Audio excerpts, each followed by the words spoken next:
자, 고분자 화학 시간입니다. 안녕하십니까, 이수영입니다.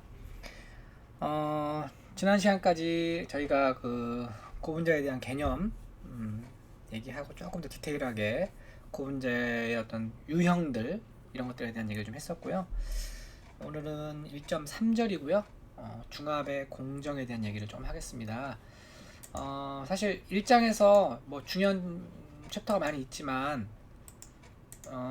이 부분이 상당히 중요합니다. 그래서 여러분들이 조금 집중해서 들어주시면 좋을 것 같고요. 우리가 그 고분자를 이제 화학하고 공학으로 나눈다 뭐 이런 얘기 했었고요. 이제 화학에서 고분자를 합성한다, 신테시스한다. 그리고 이걸 우리가 모노머에서 단량체에서 고분자를 만드는 과정을 폴리머라이제이션, 중합이라고 한다라는 걸 지난 시간에 얘기를 했었어요. 그래서 이 중합에 대해서 조금 이제 깊이 있게 얘기를 할 거고요. 중합의 종류에 대한 얘기를 좀 할 겁니다. 그래서 어떻게 고분자의 이런 폴리머라이제이션이라고 하는 거를 나누느냐, 분류하느냐 이런 얘기인데요.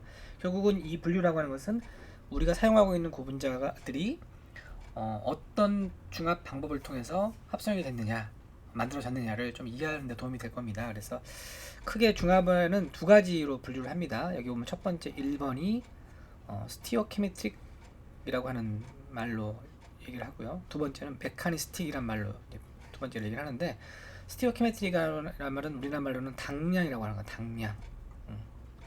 당량적이냐 아니냐. 그 다음에 이제 메카니스틱은 메커니즘적으로 반응의 메커니즘을 본다. 뭐 이렇게 이해하시면 돼요. 자, 그래서 모노머에서부터 폴리머가 만들어질 때 여기 이제 두 종 이상의 모노머가 들어가죠. 예를 들면 뭐 모노머 두 개 이상이 들어가는 거잖아요. 그래서 M하고 이제 M을 연결을 해가지고 이제 폴리머를 만드는데, 이 M과 M이 1대1로 반응을 해서 여기 P가 2가 만들어져야 되는 거죠. 사실 무게로 무게비로 보든 뭐 당량으로 보든 어쨌든. 그래서 요게 당량 반응인데, 여기에 만약에 어떤 부산물이 생겼다. 그래서 2가 안 된다. 2보다 작다. 이런 일이 생길 수 있다는 거죠. 그래서 여기 보시면 이렇게 해서 반응 전후에, 그러니까 중합 반응 후에 이 당량이 지켜지느냐, 지켜진다, 아니면 당량이 지켜지지 않는다를 가지고 나누는 방법이 첫 번째 중합 방법을 분류하는 방법입니다. 그래서 일단 스티어키메트릭 클래시피케이션으로는 컨덴세이션과 어디션으로 나눈다. 컨덴세이션이라는 거는 것은 부가 반응이 생긴다는 거죠. 그래서 그러니까 1과 1이 만나서 2가 되는 게 아니고 2보다 작아지니까 결국 뭐가 생겨요? 부산물이 생긴다는 거예요. 부산물이. 그러니까 부산물만큼의 무게가 빠져나가는 거죠. 예를 들면 우리 에스터 반응 같은 경우에서 물이 빠져나가잖아요. 그러면 그 물만큼의 무게가 프로덕에는 감소되는 거죠. 생산물에는. 그래서 바이 프로덕이 생기면 웨이 로스가 일어나게 되는 거죠. 그러니까 웨이 로스가 일어나느냐, 중합 전후에 웨이 로스가 일어나느냐 없느냐를 가지고 이제 분류하는데, 웨이 로스가 일어났다 그러면 컨덴세이션이고, 그렇지 않다, 바이 프로덕이 안 생겼고 웨이 로스도 없다 그러면은 우리가 어디션이다, 이렇게 나눈다는 거죠. 이게 첫 번째 분류 방법. 두 번째는 반응의 메커니즘이 어떠냐, 반응의 메커니즘이 스텝 바이 스텝으로 일어나느냐, 한 번에, 아니면 체인으로 일어나느냐, 이런 얘기인데 좀 어렵죠. 자, 요거는 밑에 우리가 요 반응식을 좀 보면서 설명을 할게요. 이 앞에서 말씀드렸던 게 요거예요. 양쪽에 OH를 갖고 있는 다이 알코올하고, 여기 이제 R이 있는 거죠, 이렇게. 그다음에 여기는 R 다시, 양쪽에 COH를 갖고 있는 다이 애시드하고 만나서 뭐가 만들어져요? 에스터가 만들어지는데 팔이 두 개니까 뭐예요? 폴리에스터가 만들어지겠죠. 그래서 이렇게 고분자가 만들어질 거예요. 이렇게 n번만큼 반복해가지고. 그럴 때 중간에서 뭐가 빠져나와요? 물이 빠져나오죠. 따라서 여기가 무게가 100이라고 한다면, 예를 들면 여기는 100보다 작아지게 되는 거예요. 즉 뭐예요? 당량 반응이 지켜져서 안 지켜졌어요? 안 지켜졌죠. 이런 경우를 우리가 콘덴세이션이라고 한다. 컨덴세이션이라고 합니다. 그래서 이 당량반응이 지키지 않는다 해서 컨덴세이션 반응이다, 컨덴세이션 중합이다 라고 설명을 일단 하고요. 또 하나는, 그리고 밑에 거 먼저 볼게요. 자, 그 다음에 얘 같은 경우는 CH2, C2에 이중결합이 있는 모노머인데, 여기에 이제 나중에 뒤에 설명하겠지만 어떤 반응을 할 수 있는 물질이 반응을 해가지고 만들어진 프로덕이 이거예요. 그럼 얘는 이제 반복되니까 이렇게 되겠죠. 이렇게 되는데, 여기 n번만큼 반복되는 거야. 그러면 얘는 100이라는 무게가 들어가면 그대로 100이 얻어져. 왜? 바이 프로덕이 없잖아요. 그렇죠? 즉 당량 반응이 지켜졌어, 안 지켜졌어요? 당량 반응이 지켜졌죠. 이걸 우리가 뭐라 하냐면 어디션이라고 그런다. 어디션 중합이다라고 얘기한다. 자, 그 다음에 아까 메커니스틱으로 메커니즘을 가지고 나눈다 그랬는데, 첫 번째 컨덴세이션은 팔이 우리가 손을 잡을 때 보세요. 사람이 이렇게 손두개가 있는데 손을 잡을 때 10명이 손을 잡는다 그럴 때 10명이 한 번에 손을 잡는 게 아니고 1번하고 2번 잡고 2번하고 3번이 잡고 3번하고 4번 잡고 이런 식으로 잡게 되면은 어떻게 돼요? 스텝 바이 스텝으로 손을 잡는 거죠. 이런 것이 스텝 브로스예요. 그러니까 모노머가 모노머 만날 때 모노머 두 개가 만나고 그 다음에 또 모노머가 또 하나 만나고 또 하나 만나고 이런 식으로 해서 점점 성장이 되는 걸 우리가 스텝 크로스라고 합니다. 자, 그럼 체인 크로스는 뭐냐? 손 잡을 때 한 명씩 잡는 게 아니고 네 맘대로 잡아봐. 그럼 두 명이 잡을 수도 있고 세 명이 잡을 수도 있고 네 명이 잡을 수도 있고 뭐 한 번에 잡을 수도 있고 이렇잖아요. 이게 체인이에요. 그래서 손을 잡을 수 있는 이런 모노머들은 어떤 주로 뭐로 일어나냐면 스텝으로 일어나. 스텝으로. 즉 콘덴세이션 반응은 다 어떻게 된다? 스텝으로 일어난다라고 생각하시면 돼요. 100%는 아니지만 일반적으로 그렇다. 그 다음에 이렇게 이중계라고 갖고 있는 어디션을 할 수 있는 모노머들은 대부분 뭐로 일어나냐면 체인으로 일어납니다. 체인으로. 그래서 우리가 정리를 해보면 손을 잡을 수 있는 모노머들이 있는 이런 그런 모노머들은 컨덴세이션이나 스텝 중합으로 고분자가 만들어지고요. 이렇게 이중결합이 있는 모노머들은 어디션 중합이나 체인 중합이 일어난다. 이렇게 좀 기억을 하시면 좋을 것 같습니다. 자, 이제 다시 한번 설명할 건데요. 고분자가 되기 위해서는 모노 펑션이면 된다 안 된다? 안 된다. 바이 펑션이 된다. 이것을 앞에서 설명했던 거예요, 그죠? 자, 그 다음에 폴리에스터 아까 말씀드렸죠? 양쪽에 OH를 갖고 있는 모노머와 양쪽에 COH를 갖고 있는 모노머가 만나서 고분자가 만들어지는 거. 이때 물이 빠져나오죠. 그래서 에스터 반응인데 여러 번 에스터 반응이 일어나니까 우리가 폴리에스터라 그러는 거야. 그래서 이거 다이머가 만들어지죠. 이렇게 손을 두 명이 잡은 거야. 그 다음에 이 다이머가 트라이머가 되죠. 한 명 손을 더 잡으면 그 다음에 테트라머가 되고 이런 식으로 점점 쭉 성장이 되는 거. 이게 그래서 이거 우리가 스텝이면서 뭐였어요? 아까 물이 빠져나온 부산물이 만들어지니까 콘덴세이션 중합이다 이렇게 설명을 했었어요, 그죠? 폴리에스터. 그 다음에 나일론, 이거 폴리아마이드죠. 폴리아마이드입니다. 아마이드. 우리 폴리아마이드라고 다시 쓸게요. 아마이드라고 얘기하죠. 폴리아마이드라고 얘기하는 건데 이 나일론을 이제 폴리아마이드를 다른 말로는 나일론이라고도 해요. 그래서 이제 우리가 명령법 배울 텐데 나일론이라고 또 많이 불리죠. 나일론 섬유 알잖아요. 우리 섬유 뭐 옷 만들 때 쓰고 뭐 이런 거 많이 쓰는 나일론이죠. 굉장히 질기죠.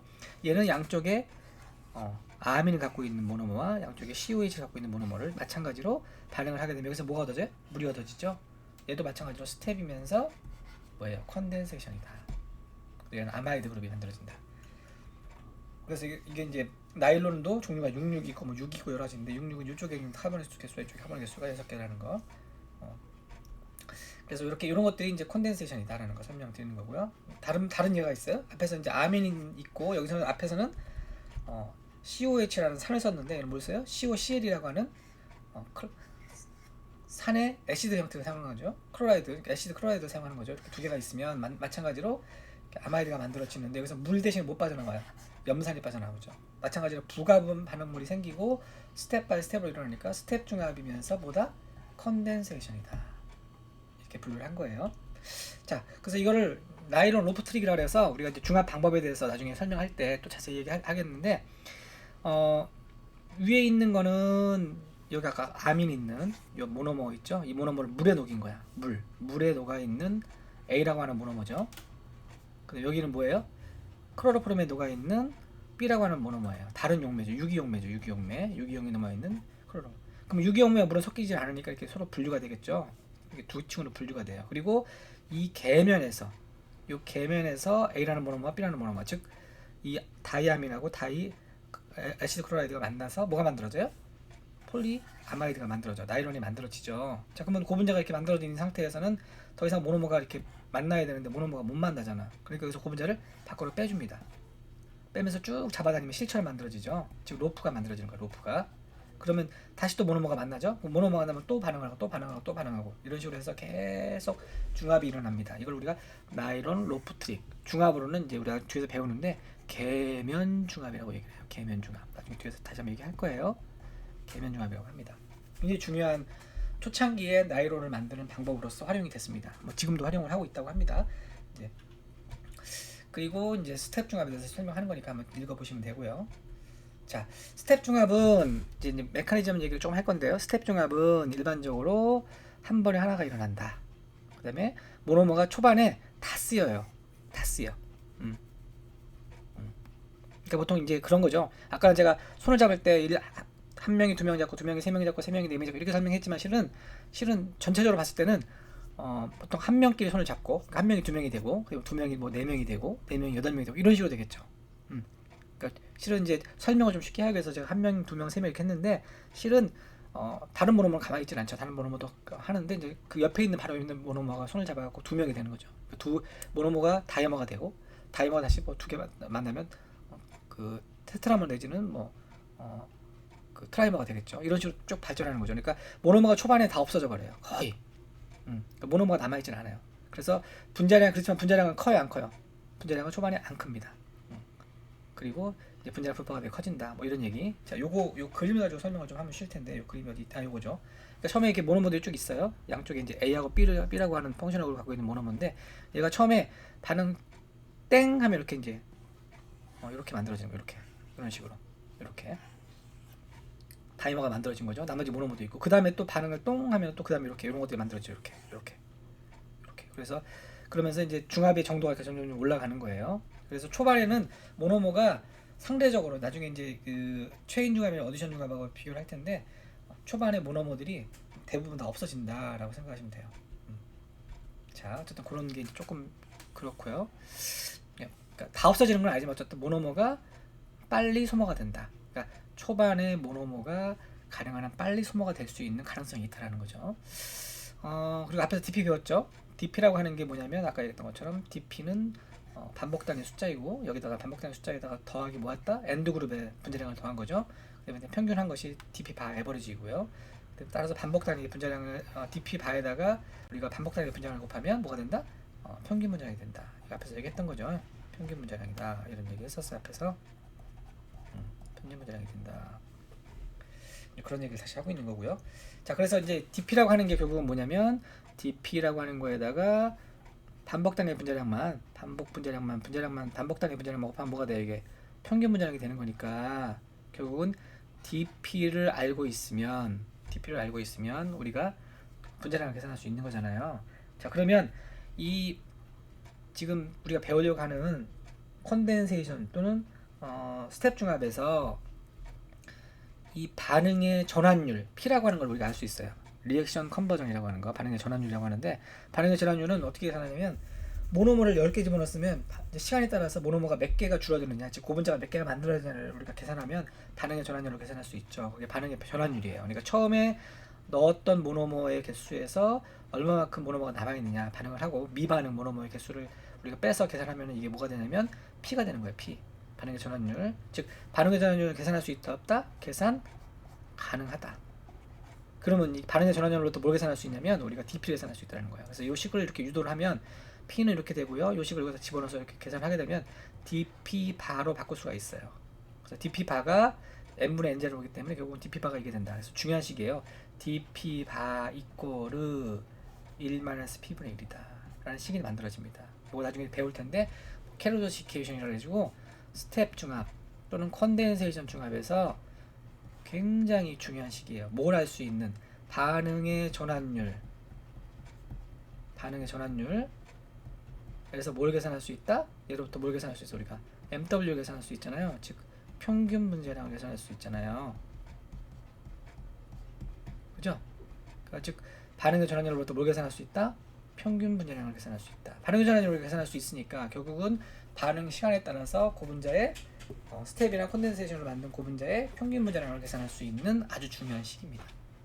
그래서 여기 보면 P가 0일 때는 중합이 진행이 안 된 거고 P가 1이 되면 반응이 다 끝난 거죠. 그죠? 그렇지만 이제 P가 1이 되기는 힘들죠. 완벽한 화학 반응에서 100% 되는 건 없잖아요. 그러니까 P가 0.8, 0.98, 즉 98%가 되면 0.98이니까 DP는 50밖에 안 돼. 자, 되게 웃기죠? 98%만큼의 전환이 됐어요. 모노모가 결국은 100개 중에 98개가 반응을 한 거야. 자, 그런데 분자량은 어때요? 분자량은 DP가 50밖에 안 되니까 예를 들면 반복되는 분자량이 뭐 200이라 그러면 분자량은 1000밖에 안 되는 거잖아요. 즉 98%나 진행이 됐는데도 불구하고 분자량은 굉장히 작죠. 그래서 거의 100%가 돼야 분자량이 커져요. 이걸 그래프로 그린 게 뭐냐면 요거예요. 그래서 이게 이제 MXN으로 되어 있는데요. 사실 이거는 뭐예요? MNW 또는 DP라고 보시면 돼요. 이렇게 DP 같은 개념이라고 얘기하고 있죠. 여기다가 이제 DP에다 곱하기 반복량의 분자량 곱하면 엔톨비가 되니까 사실 이 개념은 분자량과 같은 개념이에요. 자, 분자량은 반응의 전환율하고 식에서 어떻게 되냐면 여기서 이제 반응의 전환율을 쭉 키우면서 그래프를 그려보면 그래프가 이런 식으로 된다는 거죠. 초반에는 거의 분자량이 안 크다가 어느 순간 98% 넘어가고 90% 되면 분자량이 확 커지는 거예요. 이런 그래프가 얻어집니다. 그래서 스텝이나 컨덴세이션에서는 초반에 분자량이 거의 안 크다가 반응의 전환율이 거의 99% 100에 가까워져야 분자량이 커진다. 이게 되게 중요한 얘기입니다. 따라서 스텝 중합이나 컨덴세이션 중합은 분자량을 올리기가 상당히 어렵다라는 얘기를 하는 겁니다.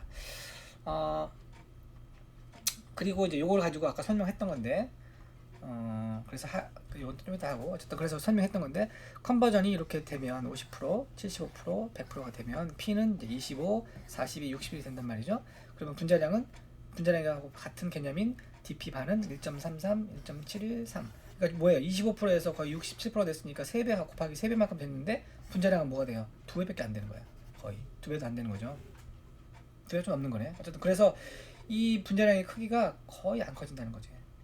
100% 전환율이 돼도 분자량이 거의 안 커요. 심지어는 아니 PP가 6, 7%가 돼도 이 DP는 거의 안 크는 거야. 컨버전하고 여기 P는 달라요. 그래서 P를 봐야 돼.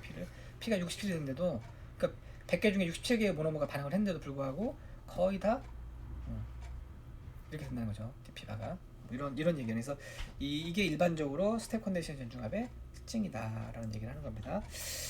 자, 요거 좀 명심하시고, 자 그러면 결국은 이제 분자량을 높이기 위해서는 스텝 중합이나 컨덴세이션 중합에서는 분자량을 높이는 게 중요하잖아요. 분자량이 커야지 고분자는 특징이 나타나니까 분자량을 높이는 게 굉장히 중요한데 분자량을 높이기 어렵다 그랬잖아요. 금방 제가 이 반응의 전환율 P가 반응의 이 P 값이 이렇게 됐음에도 불구하고 분자량이 너무 작으니까 99% 이상 돼야지만 DP가 커질 테니까, 그죠?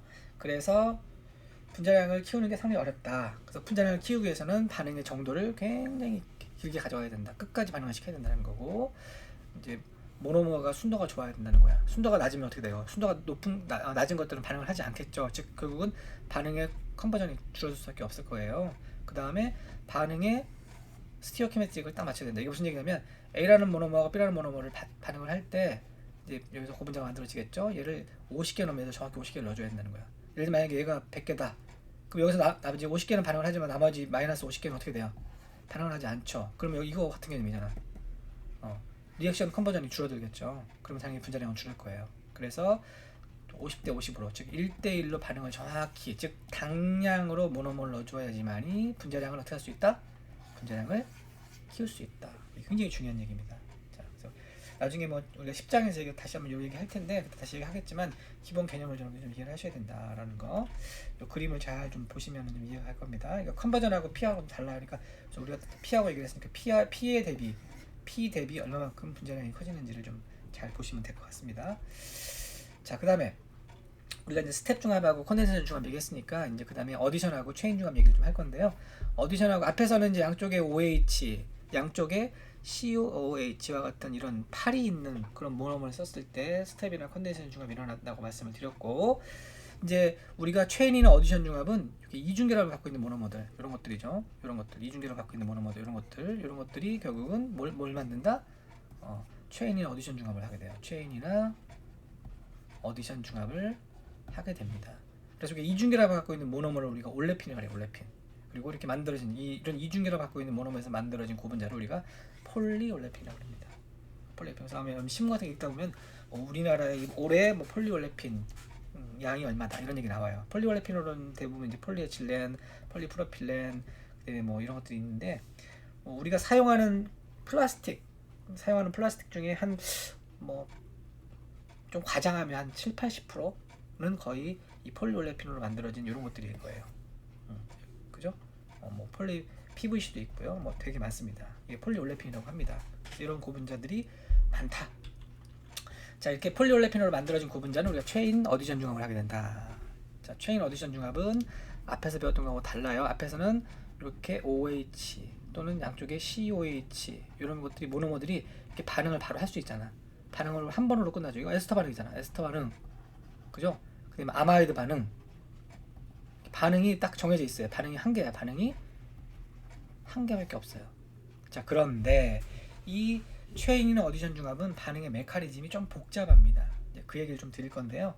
반응의 메커니즘이 이렇게 체인 어디션, 이니시에이션, 체인 프로포게이션, 체인 터미네이션, 체인 트랜스퍼 네 개의 반응으로 나눠진다라고 하는 거예요. 이 얘기를 좀 드릴 거예요. 여기를 좀 볼까요? 자, 요것이 뭐냐면 자, 요렇게 설명할게요. 자, 이중결합이 있어요. 여기 이중결합, 여기 이중결합. 자, 이중결합이 있으면 이중결합을 공격을 해야 되죠. 이중결합을 열려면 우리가 깨야 될 거 아니야, 그죠? 그 깨는 게 뭐냐면 깨는 방법이 두 가지가 있습니다. 자, 이중결합이 열릴 때 우리 이렇게 배우죠. 일반학에서 이런 거 배웠어요. C 이중결합이라고 하는 것은 C하고 이 사이가 뭐가 있는 거죠? 이렇게 결합이 이렇게 전자가 4개가 결합을 한 거죠. 이게 공유결합이잖아요. 그럼 여기서 일부는 파이 결합, 일부는 시그마 결합 이렇게 배웠단 말이야. 파이 결합은 쉽게 끊어진다 그랬어요. 그죠? 그래서 여기 파이 결합에 있는 전자를 우리가 끊는 거죠. 끊을 때 두 가지 방법이 있어요. 예를 들면 C가 이제 전자를 2개만 하고 있다고 합시다. 이게 이제 파이 결합에 있는 전자라고 하면 얘를 분류하는 방법이 하나씩 딱 어떻게 할 거야? 아주 공평하게 나눠 갖는 방법이 있고, 다른 방법은 뭐예요? C가 2개를 다 가져가고 이쪽 C는 없는 거죠. 그죠? 이런 걸 우리가 뭐라 그러냐면 라디칼이라고 불러요. 라디칼. 맞죠? 이걸 뭐라 그래요? 우리가 이온이라고 그래요. 이온. 이온은 두 종류가 있어요. 얘는 무슨 전자를 다 갖고 온 걸 우리가 뭐라 그래요? 음이온. 마이너스 이온이죠. 음이온. 그죠? 요거는 전자를 없어요. 얘는 뭐라 불러? 양이온. 무슨 말 알겠죠? 즉 이중결합이 끊어질 때, 전자가 끊어질 때 이렇게 균등하게 끊어지느냐, 균등 분해가 일어나느냐, 아니면 불균등 분해가 일어나냐에 따라서 라디칼이 만들어지기도 하고 이온이 만들어지기도 합니다. 자, 그러면 여기 이제 이중결합이 있을 때 이 이중결합을 끊는 방법이 라디칼이 공격을 하느냐, 처음에 라디칼이 만들어서 라디칼을 만들 수 있는 그런 놈이 라디칼을 만들어서 얘를 공격하느냐, 아니면 이온이 공격을 하느냐에 따라서 중합 방법이 달라지는 거죠.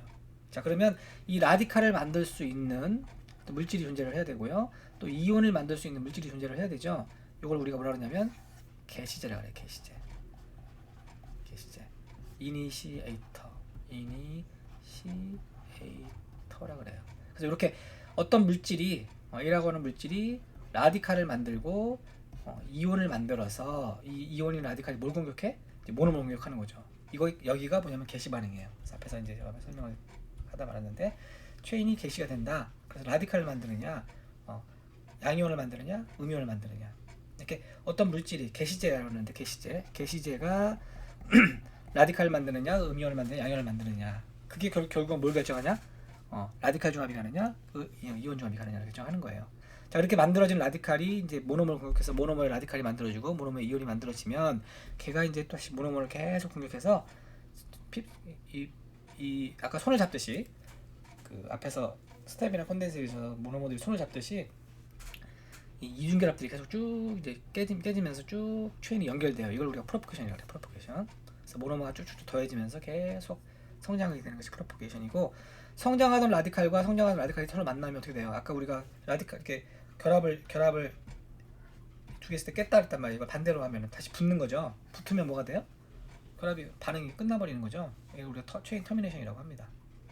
그 다음에 하나가 더 있는데 이건 나중에 설명하기 좀 어려우니까. 그래서 체인이 반응이 이니시에이션이 되고 프로포게이션이 되고 터미네이션이 된다. 그래서 앞에서 봤던 이런 스텝이나 컨덴세이션과는 반응이 하나인데 이런 반응이 적어도 3개에서 4개가 되는 거죠. 그죠? 자, 그걸 설명을 드릴 건데요. 이건 넘어가기로 하고요. 좀 다시 돌아서 설명할게. 그래서 이제 라디칼이 만들어지느냐, 뭐 이온이 만들어지느냐에 따라서 체인 폴리머리제이션이 일어난다. 그래서 라디칼이 만들어지면 라디칼이 이제 모노머를 공격해서 이렇게 라디칼이 만들어진 모노머를 공격하죠. 그래서 모노머를 계속 공격하면 여기 이쪽에 이중결합이 또 있을 거네. 이렇게 그럼 여기를 공격하고 달라붙고 또 공격하고 달라붙고 이런 식으로 쭉 성장이 되는 걸 우리가 프로포게이션이라고 그런다. 그래서 이니시에이션, 프로포게이션, 터미네이션이 일어난다. 이제 프로포게이션을 설명하는 거야. 이렇게 이제 자란 것이 모노머 공격해서 모노머가 달라붙으면 성장이 쭉 되는 거죠. 이렇게 또 성장이 되고 또 성장이 되고 또 성장이 되고 이렇게 계속 성장이 되는 걸 얘기합니다. 여기 또 나와 있네요. 페록사이드라고 하는 이니시에이터가 이렇게 라디칼을 만들고 라디칼이 모노머를 공격해서 모노머 라디칼이 만들어지는 거. 이게 이제 이니시에이션이다. 그 다음에 이렇게 성장하던 이니시 이제 요것이 모노머를 공격하는 거죠. 이쪽에 있는 모노머를 공격합니다. 이렇게 공격하면 공격해서 또 달라붙고 하는 게 프로포게이션이다. 무슨 말인지 알겠죠? 그 다음에 라디칼 두 개가 터미네이션이 되는 걸 우리가 끝나는 것을 터미네이션이라고 한다. 터미네이션은 두 종류가 있어요. 나중에 또 자세히 설명할 건데 달라붙는 방법이 있고 라디칼만 옮겨가지고 이렇게 두 개의 분자로 만들어진 방법도 있어요. 그 다음에 이제 뭐 백바이팅이라 해가지고 이렇게 성장하던 라디칼이 이쪽에 있는 라디칼하고 만나서 터미네이션 되는 게 아니고 이 라디칼이 이렇게 옮겨가요 중간으로. 이걸 우리가 체인 트랜스퍼라고 그래요. 체인 트랜스퍼. 좀 어렵죠. 성장하던 라디칼이 다른 라디칼 만나서 끝나는 게 아니고 이 라디칼이 이렇게 옮겨가 버립니다. 그럼 얘는 어떻게 돼요? 여기는 성장이 끝나버렸죠. 대신 여기 라디칼이 옮겨갔으니까 라디칼이 여기서 다시 이렇게 성장이 되겠죠.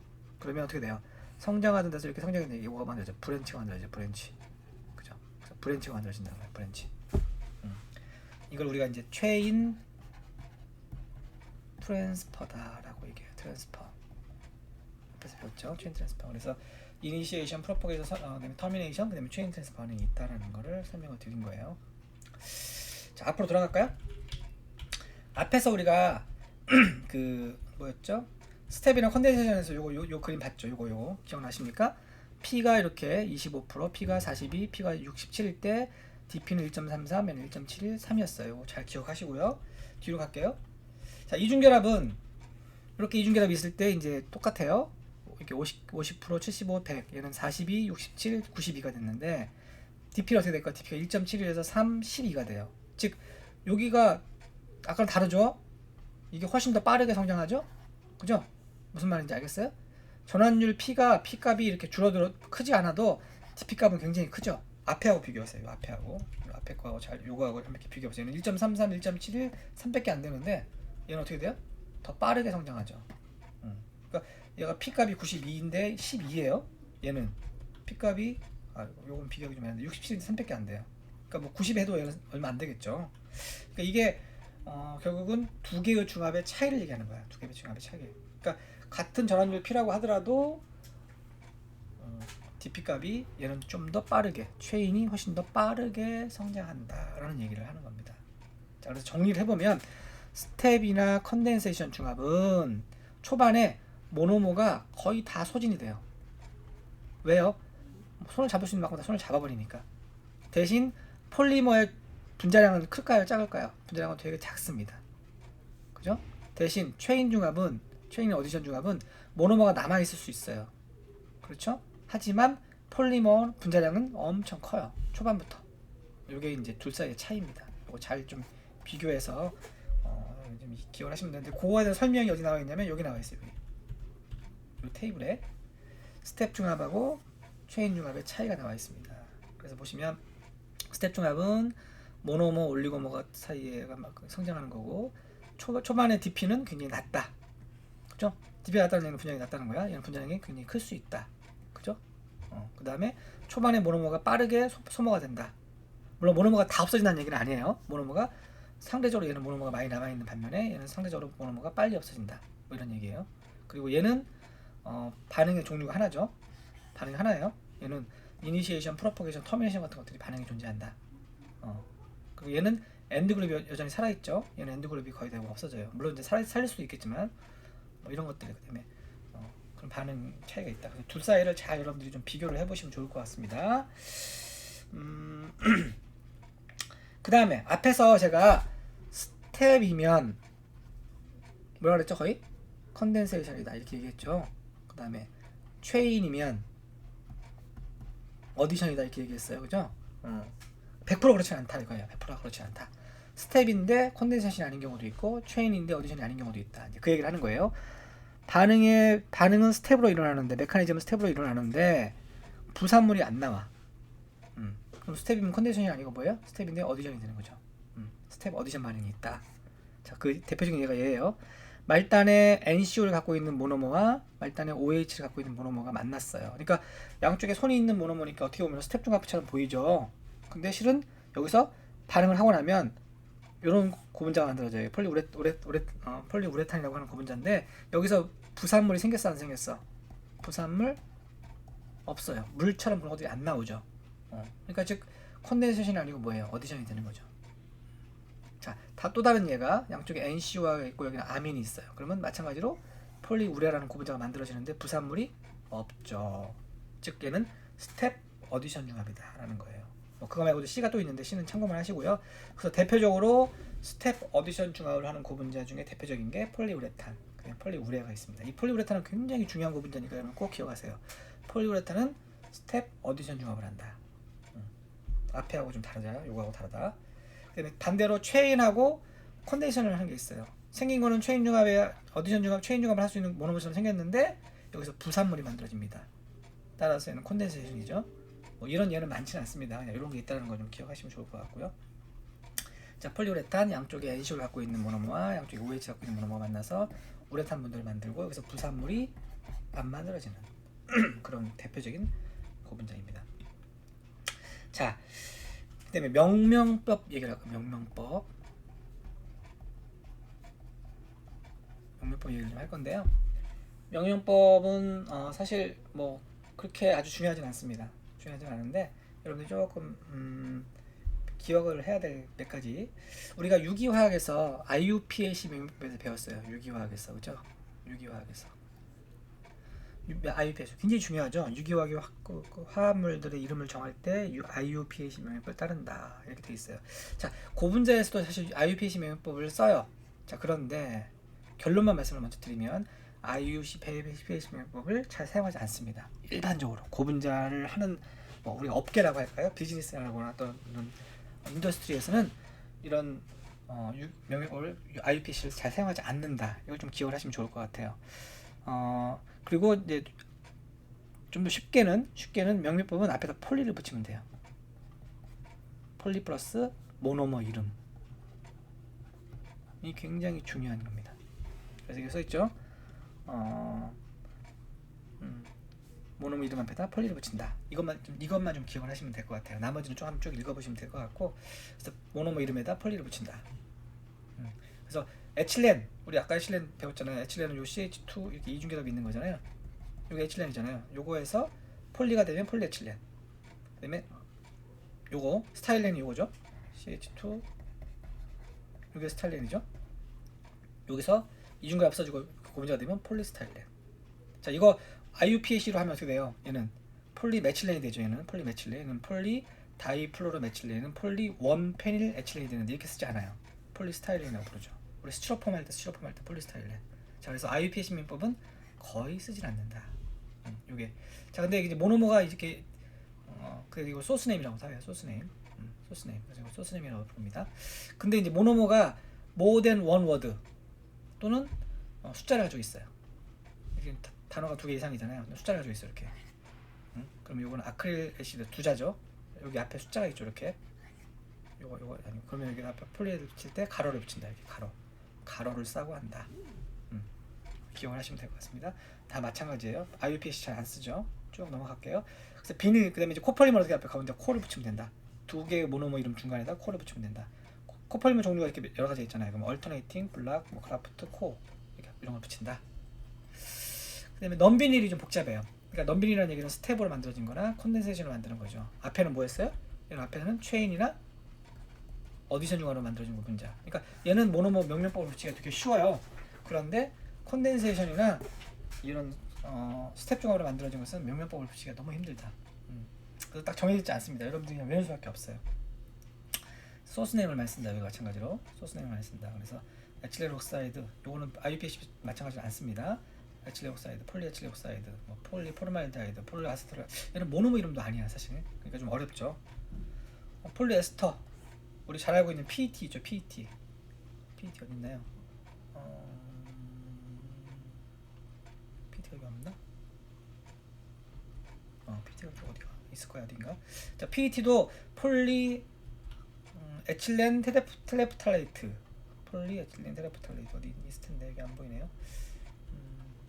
없네 여기는. 자, 어쨌든 폴리에틸렌 테레프탈레이트라고 하는 말이 에틸렌 테레프탈레이트라고 모노머로부터 만들어진 게 아니에요. 그죠? 모노머 이름이 에틸렌 테레프탈레이트가 아니야. 그냥 일반적으로 폴리에틸렌 테레프탈레이트 쓴다는 거지. 얘도 보시면 이게 지금 IUPAC 멤버거든요. 너무 길죠. 이거 안 쓴단 말이야.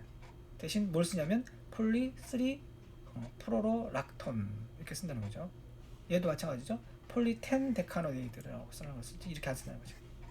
얘도 마찬가지죠. 여기 P 있네요. PT 여기 있네요. PT 폴리 에틸렌 테라포타이트라 쓰죠. 원래는 이건 IUPAC로 하면 이렇게 복잡하죠. 이거 안 써요. 이렇게 쓴다는 거죠. 근데 이 모노머 이름이 보면 여기 뭐 옥시 뭐 텔레 뭐 이름 모노머 이름하고는 다르죠. 그래서 상당히 어렵습니다. 그래서 이 스텝 중합이나 콘덴서의 중합으로 만들어진 고분자들은 사실 명령법을 붙이기가 너무 어렵습니다. 그냥 외우는 수밖에 없어요. 참고하시고요. 뒤에는 코폴리머 마찬가지로 앞에 중간에 콜을 쓴다. 기억하시면 될 것 같습니다. 자, 인더스트리얼 폴리머 앞에서 배웠던 거죠. 플라스틱, 파이버, 러버, 어드시브, 코팅 이런 것들이 있다는 거지. 그죠?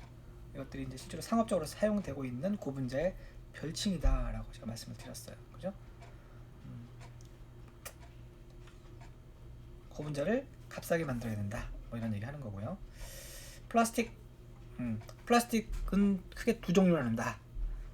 우리가 서머 플라스틱하고 아까 서머 셋하고 나눈다고 했죠. 그거 말고 이제 공업적으로는 커머디티 플라스틱, 이거 우리 범용 고분자라고 해요. 범용으로 사용되는 고분자, 뭐 PP라든지 PE라든지 우리가 싸고, 이건 가격이 싸요. 로코스트, 볼륨이 많죠. 생산하는 양이 되게 많은 거예요. 그래서 우리 일상생활에 많이 사용되죠. 얘는 분자량이 이렇게 꽤 커요. 왜냐면 체인 간의 인터랙션이 작기 때문에. 내가 나중에 2장에서 배울 건데 체인하고 체인 사이에 이 인터랙션을 할 수 있는 힘이 약하기 때문에 분자량을 키워야 우리가 원하는 특성을 얻을 수가 있어요. 원래 범용 고분자라고 합니다. 값이 싸다. 그 다음에 이제 우리가 엔지니어링 플라스틱이라고 있어요. 엔지니어링 플라스틱, 엔지니어링 고분자죠. 얘는 가격이 되게 비쌉니다. 그 다음에 적게 만들어요. 얘는 어떤 목적으로 만드냐면 특수한 목적으로 사용되는 고분자예요. 예를 들면 내열 특성이 되게 높인다거나 아니면 강도를 굉장히 높인다거나 이런 식으로 쓰는 거죠. 목적에 맞게. 그래서 메카니컬 프로퍼티를 높인다거나, 그다음에 뭐 듀러빌리티라는 것은 내후성이죠. 외부에서 막 여러 번 사용해도 오랫동안 사용할 수 있는 이런 것들을 말하는 거죠. 얘는 분자 간의 이 인터랙션이 아까는 되게 약하다는 데 굉장히 강합니다. 예를 들면 하이드로겐 본등이라든지 뭐 이온 본등이라든지 이런 것들이 분자 간에 있기 때문에 상대적으로 분자량이 좀 낮아도 분자량이 낮아요. 얘는 분자량이 높아야 돼요. 이런 차이가 있다는 거죠. 자, 엔지니어링 플라스틱은 가격이 굉장히 비싸요. 어떤 것은 금속보다 비싼 것도 있어. 쇠보다. 대신 특성도 금속보다 더 좋죠. 그래서 이제 일반적으로 범용으로 사용되는 고분자들은 뭐 LDP, HDP, 요거 이제 나중에 배울 텐데 P의 종류예요. 그다음에 PP, 뭐 PVC, PS 이런 것들이죠. 되게 사용되는 분야들이 쭉 있죠. 우리가 일상생활에 사용되는 대부분의 용도에 이런 것들이 사용돼요. 범용 고분자들이죠. 대부분이 체인이나 어디션 중합으로 만들어진 고분자라고 보시면 돼요. 이중결합 여러 가지고. 리니어냐 브랜치냐 아까 앞에서 배웠던 거고요. 그래서 이제 LDP 같은 경우는 리니어입니다. 이렇게 리니어. 폴리에틸렌은 폴리에틸렌인데 리니어한 폴리메틸렌인데 리니어하지 않죠. 참 브랜치가 있습니다. 브랜치가 헷갈렸어요. 로 덴시티는 브랜치가 있는 P예요. 그러다 보니까 덴시티 자체가 낮아지죠. 뭐 그런 얘기 그렇게 이해하셔도 됩니다.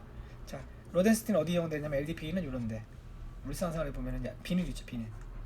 이렇게 투명한 비닐들, 일반적으로 집락이라든지 우리 비닐하우스 비닐이라든지 뭐 이런 것들. 물론 여기 검은색 색깔을 일부러 집어넣은 거예요. 염료를.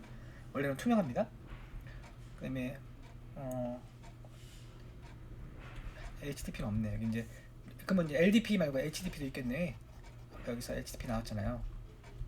요거. LDP는 이렇게 브랜치라고 했죠. 아까 제가. HDP는 리니어예요. 브랜치가 아니에요. 뒤에서 한번 얘기할 텐데 나중에. 그러다 보니까 패킹이 잘 돼요. 이렇게. 패킹이 잘 돼서 결정성을 가지게 돼요. 결정성. 그래서 불투명합니다. 그래서 HDP는 LDP에 비해서 불투명하기 때문에 좀 강합니다. 그래서 우리가 비닐하우스 이마트 같은 데 가면 비닐 주죠. 이렇게. 그죠? 근데 그 비닐 되게 질기잖아. 거기다 막 이것저것 많이 담아도 안 찢어지죠. 이거 HDP야. LDP는 찢어지죠. 그래서 그런 것들이 차이가 있다. 그다음에 PP. 이거는 이렇게 생겼어요. 고분자 구조가. 여기 아까 에틸렌은 이렇게 되죠. 여기 폴리에틸렌이잖아. 그죠? 근데 여기서 이거 하나 빼고 프로톤 하나 빼고 여기다 이렇게 CH3를 넣어주면 이게 프로필렌이 돼요. 얘는 에틸렌하고 특성이 조금 비슷하면서 되게 틀려요. 강도가 좋습니다. 강도가 되게 좋습니다. 그래서 우리가 의자라든지 뭐 가방 만들거나 뭐 이런 플라스틱 중에도 되게 단단한 거. 왜냐면 내열수성이 좋아. 내열수성. P보다 PP가 내열이 더 온도에 되게 강합니다. 그래서 뭐 뜨거운 물을 담는 어떤 그런 용기라든지, 그다음에 뭐 산 같은 거 담을 수도 있어요. 내산성도 되게 좋기 때문에 그런 데 사용이 된다. 네, 폴리스타일렌은 아까 여기 설명했죠. 이렇게 요거에서 만들어진 고분자입니다. 스타일렌은 되게 투명해요. 투명하다. 이게 아주 중요한 특징이에요. 투명하다. 대신 이제 잘 깨져요. 잘 깨져. 이런 특징 가지고 있습니다. PVC 여러분들 이렇게 되죠. CH2, 요게 CH에 아까 프로필렌은 이거 CH3가 됐잖아요. 이건 CL이 들어가 이렇게. 얘는 뭐 전자를 이렇게 쫙 당겨오죠. 그죠? 그러니까 이제 이걸 다이폴이라고 그러는데, 다이폴이 생기기 때문에 분자 체인 사이에 다이폴 모멘트를 가지게 돼요. 다이폴 인터랙션이라고 해요. 다이폴 인터랙션. 그러니까 체인하고 체인 사이가 굉장히 강하죠. 그래서 굉장히 강한 고분자예요. 그래서 어디 쓰이냐면 이런 파이프, 그다음에 그 바깥쪽 벽 이런 데 있잖아요. 뭐 지붕 이런 데. 그다음에 우리 창호 있죠. 창호. 하이샤시, 창문 이런 데 사용이 됩니다. 되게 강한 고분자예요. 근데 재밌는 게 뭐냐면 이 PVC에다가 뭔가를 집어넣으면 이렇게 플라스틱 사이저라는 걸 집어넣게 되면 이렇게 고무가 됩니다. 말랑말랑해져요. 앞에서는 딱딱한데 얘는 말랑해지죠. 되게 특이하죠. 여러분 이거 뭔지 알아요? 랩이죠, 랩. 그 음식물 싸는 랩. 그죠? 짜장면 같은 거 시키면 짜장면 이렇게 위에 덮어서 오잖아요. 그죠? 이 고분자하고 PVC, 요 파이프죠. 파이프에 쓰이는 고분자가 동일한 고분자라고 생각하면 믿어지겠습니까? 안 믿어지시죠? 근데 얘도 PVC고 얘도 PVC예요. 만드는 방법이 좀 다른 거죠. PVC 고분자에다가 뭔가를 집어넣은 거야. 집어넣은 거. 플라스틱 사이즈라는 걸 집어넣습니다. 나중에 우리가 뒤에서 배웁니다. 자, 그럼 이렇게 아주 말랑말랑한 고무가 된다는 거죠. 자, 엔지니어 플라스틱 몇 가지 소개할게요. 엔지니어 플라스틱은 나일론 대표적인 게 있죠. 폴리아마이드, 그죠? 그 다음에 아까 우리 앞에서 배웠던 PET 같은 거, 엔지니어 플라스틱. PC, 폴리카보네이트라고 해요. 얘네들은 대부분 뭐로 만들어졌냐면 스텝이나 컨덴세이션을 만들어준 중합이라고, 고분자라고 생각하시면 돼요. 뭐 그거 외에 뭐 아세탈, 뭐 POM, PP 이런 것도 있습니다. PMMA도 있어요. 얘는 이중결합에서 만들어진 거긴 한데 좀 다르긴 한, 얘는 체인 중합이죠. 체인 중합 조금 다른데 PMMA도 굉장히 강한 고분자입니다. 이렇게 생겼어요. 여기서 만들어진 고분자니까 이렇게 고분자가 만들어지겠죠. 이렇게 이중결합 없어지고, 요거는 창문 같은 데 써요. 투명하기 때문에 창문 같은 데 써있는데, 요거 대신에 요즘 뭐가 쓰이냐면 PC가 쓰여져. PC. 그래서 PMMA는 잘 안 씁니다. 그 다음에 그래서 창문 이런 데 쓰인다고 하는 거죠. 네, 여기 요거 PC야, PC. 그래서 PMMA 대신에 요즘 PC를 많이 쓰기 때문에 PMMA는 잘 안 씁니다. PC는 굉장히 투명해요. 투명성이 가장 좋은, 거의 100% 투명, 유리만큼 투명합니다. 그리고 강도도 좋아요. 강도도 무지 좋기 때문에 어디 쓰이냐면 이런 콘택트 렌즈, 아까 말했던 이런 창문 이런 데다 쓰이고, 비행기 창문 있죠. 비행기 창문 이런 데 쓰인다는 거예요. 비행기 창문 엄청 강합니다. 콘택트 렌즈, 뭐 우리 안경 이런 데 쓰이는 거죠. 옛날에는 CD 같은 데 쓰이는데 지금 뭐 이건 거의 안 쓰이죠. 안 만들어지니까. 그래서 이런 이제 엔지니어 플라스틱들 이런 것들이 있고요. 그 다음에 이제 앞에서 여기까지 설명했던 거, 앞에서 요거 앞에서 쭉 설명했죠. 요 앞에서부터 쭉 설명했던 거, 이런 것들이 다 뭐예요? 이건 서머 플라스틱이에요. 서머 플라스틱. 여기까지는 서머 플라스틱이에요. 서머 플라스틱. 서머 플라스틱 아까 설명했죠. 뭐가 같다 그랬어요? 이거 양초다 이렇게 설명해요. 양초. 그죠? 열을 줘서 녹이고 다시 가공할 수 있어요. 그죠? 자, 그런데 우리가 서머셋이라는 게 있다 그랬죠. 아까 서머셋. 얘는 크로싱킹 고분자를 가지고 만든다 그랬죠. 얘를 우리가 계란에다 비교할게요. 계란은 어떻게 돼요? 흐물흐물 이렇게 흐르다가 한번 열을 가하면 딱 굳어버리죠. 다시 돌릴 수 있어요, 없어요? 못 돌리죠. 이거 계란 것처럼 서머셋입니다. 서머셋도 특성이 되게 좋다 그랬죠. 그러니까 얘를 사실 엔지니어링 플라스틱이라고 부르기도 해요. 근데 조금 또 분류가 달라요. 엔지니어링 플라스틱은 일반적으로 서머 플라스틱을 얘기하고요. 서머셋은 또 엔지니어링 플라스틱에 일부 포함시키기도 하지만 또 그걸 엔지니어링 플라스틱으로 부르지 않는 사람도 많아요. 그래서 서머셋은 좀 다른 분류로 또 합니다. 그래서 서머 플라스틱 중에 앞에서 말씀드린 이런 것들이 엔지니어링 플라스틱이고, 얘는 서머셋으로 분류를 한다. 자, 서머셋에는 이런 것들이 있다는 거야. 뭐 앞에 설명했죠? 페놀포르말데하이드 수지 외에도 뭐 우레아 포르말데하이드, 에폭시 많이 들어봤죠? 에폭시, 그죠? 에폭시 우리 접착제로 많이 쓰는 것들, 이런 것들이 서머셋입니다. 자, 그 다음에 이제 플라스틱 했고, 파이버는 섬유죠. 소면은 길게 뽑으면 되는 거예요. 앞에 있는 플라스틱, 앞에서 만들었던 플라스틱을 녹여가지고 길게 뽑으면 얘가 섬유가 되는 거예요. 그래서 천연 섬유부터 해서 앞에서 썼던 다양한 플라스틱 있죠. 뭐 아까 폴리에스터, PET 같은 거 이런 것들 뽑으면 폴리에스터 섬유가 되는 거고, 나일론 앞에서 배웠죠. 엔지니어 플라스틱, 나일론을 길게 뽑으면 나일론 섬유가 되는 거고, PP 같은 것도 섬유를 뽑으면 PP 섬유가 되는 거고, 폴리우레탄 앞에서 배웠죠. 폴리우레탄도 섬유를 뽑으면 아주 고급 천이 돼요. 그래서 여러분들 고급 옷들 있죠. 이런 것들 만들 때 폴리우레탄 씁니다. 근데 아크릴 같은 것도 많이 쓰이고요. 러버는 뭐 플라스틱하고 다르게 플라스틱은 딱딱하지만 러버는 얘를 말랑말랑하게 만들면 되죠. 아까 우리 PVC에다가 뭐 집어넣으면 말랑해진다 했잖아요. 그런 개념이라고 생각하시면 돼요. 말랑말랑하게 만든 거.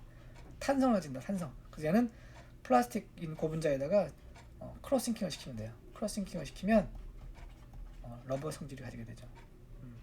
그래서 그런 개념만 우리가 알고 넘어갑시다. 그래서 이런 다양한 모노머 고분자에다가 이제 크로스싱킹을 시키면 러버와 같은 특징을 가지게 된다.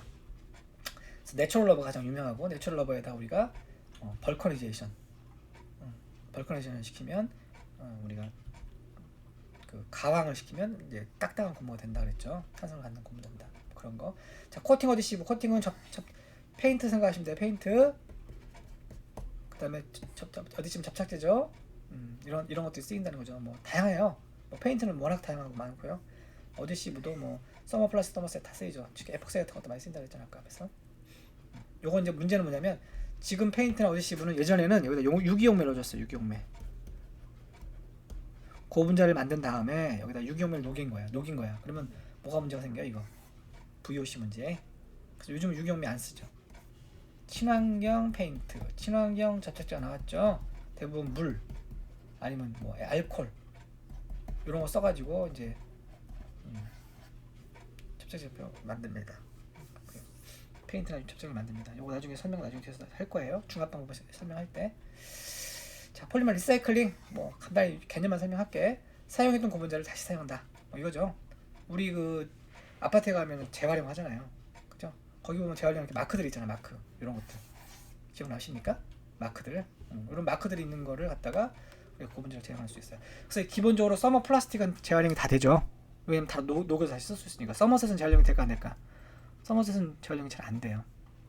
그래서 서머셋을 어떻게 재활용할 것인지, 이것이 아주 지금 큰 이슈가 될 수도 있다는 거죠. 그래서 기본적으로 밑에 테이블에 나와 있는 대부분의 고분자들을, 서머 플라스틱들은 다 재활용이 된다. 자, 우리가 환경 문제, 이 고분자 즉 플라스틱을 사용하는데 환경 문제가 있어요. 두 가지가 있을 수 있죠. 이걸 해결할 수 있는 방법이 두 가지가 있어요.